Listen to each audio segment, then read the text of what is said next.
la chasse est ouverte. Et le chasseur, c'est lui, une buse de Harris. En fait, ils sont deux, César et Maya. Leur cible, les pigeons du stade. Comme vous pouvez le voir, là, on a des fientes de pigeons, on en est rempli et ça nous salit tous les jours les escaliers, les mains courantes, donc on a de gros soucis avec les pigeons.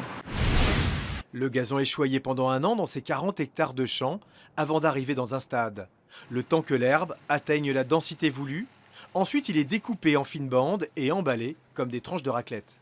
Le gazon d'un stade doit aujourd'hui être beau à regarder à la télé par tout temps, amortir les chocs des joueurs et résister à toutes les intempéries.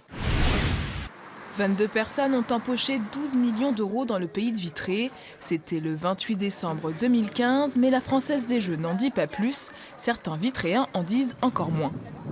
Et qu'est-ce qui se dit autour de ça ? J'ai vu l'autre jour quand je suis passée un monsieur qui sautait une joie comme ça. C'est peut-être lui qui a gagné.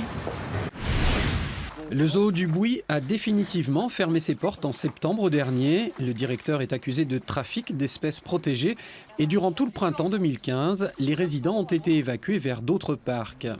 Valérie Mathias a participé à l'opération.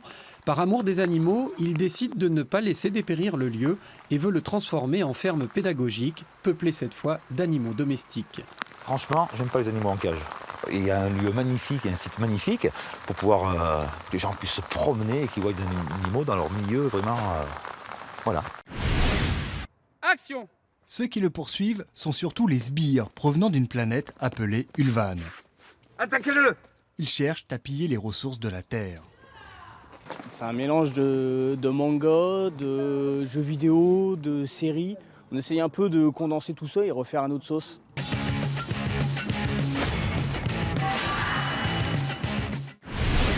À 29 ans, Cossal est ce qu'on appelle un IMC, un infirme moteur cérébral, un handicap qui ne l'empêche pas de pratiquer la plongée sous-marine depuis plusieurs années.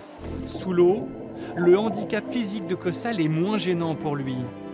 Résultat, il a validé 3 des 4 niveaux que compte le cursus Handicub. Il est autonome jusqu'à 20 mètres de profondeur et peut répondre à des exercices complexes comme celui-ci, venir en aide à un plongeur qui n'a plus d'air.